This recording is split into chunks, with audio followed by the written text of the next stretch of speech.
Unetaneh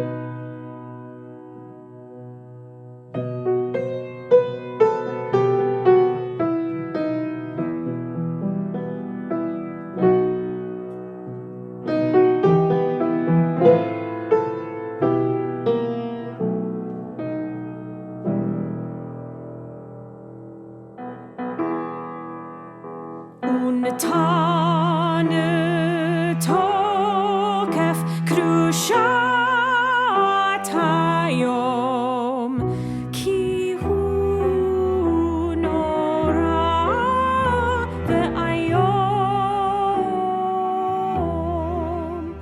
uvo tinaseh malchutecha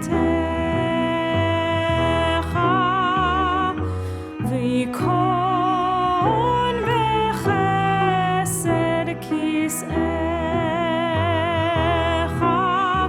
v'teshev alav be'emet.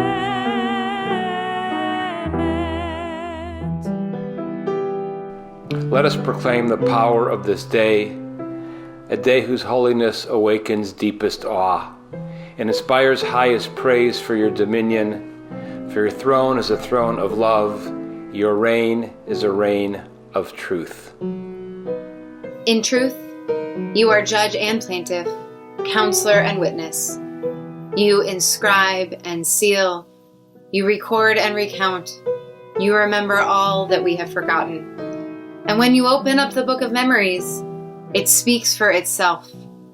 For every human hand leaves its mark, an imprint like no other. Before the pandemic, I was a hugger. I hugged the clients at a local food bank where I volunteered. I hugged my friends and neighbors and, of course, my children. I basically hugged anyone that looked like they could use a hug. I never thought twice about it. However, now the world has become a very scary place. With every person that passes me while I walk just outside my home, I wonder if their breath cloud will come to harm me. And so a great shofar will sound, Tekiah, and a still small voice will be heard. All who come into this world pass before you. You could and consider every life. You set bounds, you decide destiny, you inscribe judgments. Rosh Hashanah yikatevun, uvyom tzom kippur yichatevun. Rosh Hashanah yikatevun, uvyom tzom kippur yichatevun. On Rosh Hashanah it is written, on Yom Kippur it is sealed. How many will pass away from this world? How many will be born into it? This is a reminder of the fragility of everything. Who will live and who will die? I have felt the urgency of a specific prayer. I have certainly felt prayerful before now, but this feels more compelling, more urgent. It's specific, knife-edged, important, and vital. The pandemic hasn't really changed my basic thoughts about mortality, other than the fears I have about it bringing death to my children and all of the young people that I love. I am even more determined than ever to not die. Who will reach the ripeness of age? At my age, I'm feeling the vulnerability of mortality even more. Who will be taken before their time? In May, I learned that a school classmate of mine, Delonte, had died. Another classmate asked if anyone had any old yearbook photos for the memorial service. My yearbooks were on a shelf in the basement. I turned the pages. Here was an 8th grade photo taken in 1987. Delonte with a group of friends on a wooded hill next to the back of the school. The group looked up toward the sky at a photographer shooting from a balcony. Could he, or any of us, have ever imagined that one day, 33 years later, the photo would be cropped and used for his memorial service? Who by fire and who by water? I'm taking nothing for granted. Each day is a huge challenge, like jumping over a gorge and hoping I make it to the other side, hoping not to miss by a small margin and fall into the rushing waters. I turn out to have a blessed day, and I'm thankful to God. Then, next morning, wake up to this nightmare and have the feelings all over again. These feelings about the precariousness of life are kind of new for me.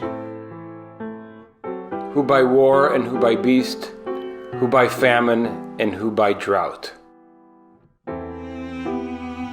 I used to resent my time rinsing rice off forks, picking granola from the bottom of a cereal bowl, and scrubbing flakes of fish out of the roasting pan. But now, I find comfort in the tasks. A sink full of dirty dishes means everyone has eaten, and that we have enough food to eat of any kind we want. Maybe the way I'll get through the weeks of quarantine is by taking it one knife, one spatula, one spoon, and one day at a time. Who by earthquake and who by plague.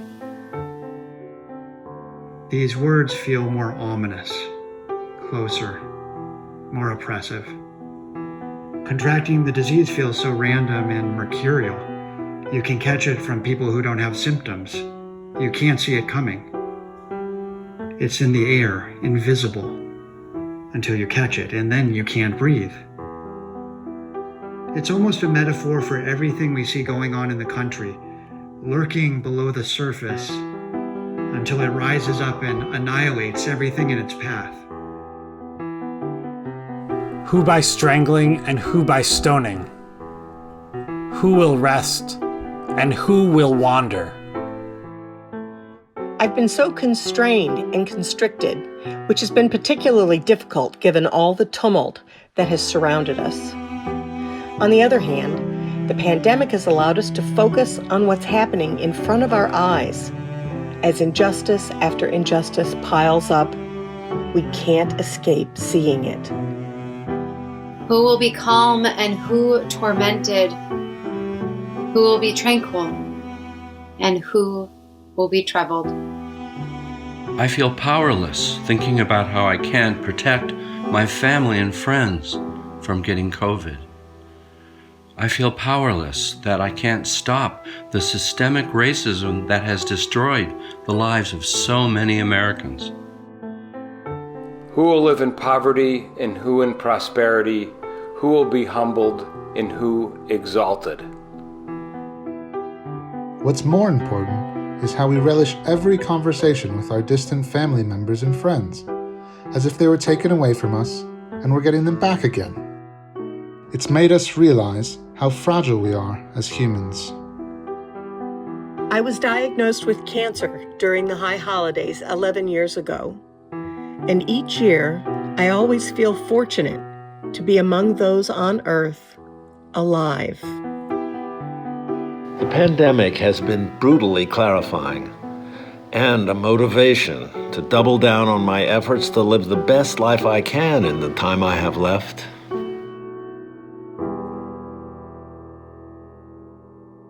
תשובה ותפילה וצדקה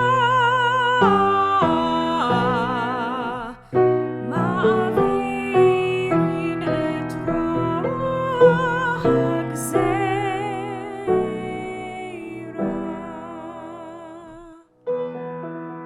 For prayer, repentance, and righteousness can avert the severe decree.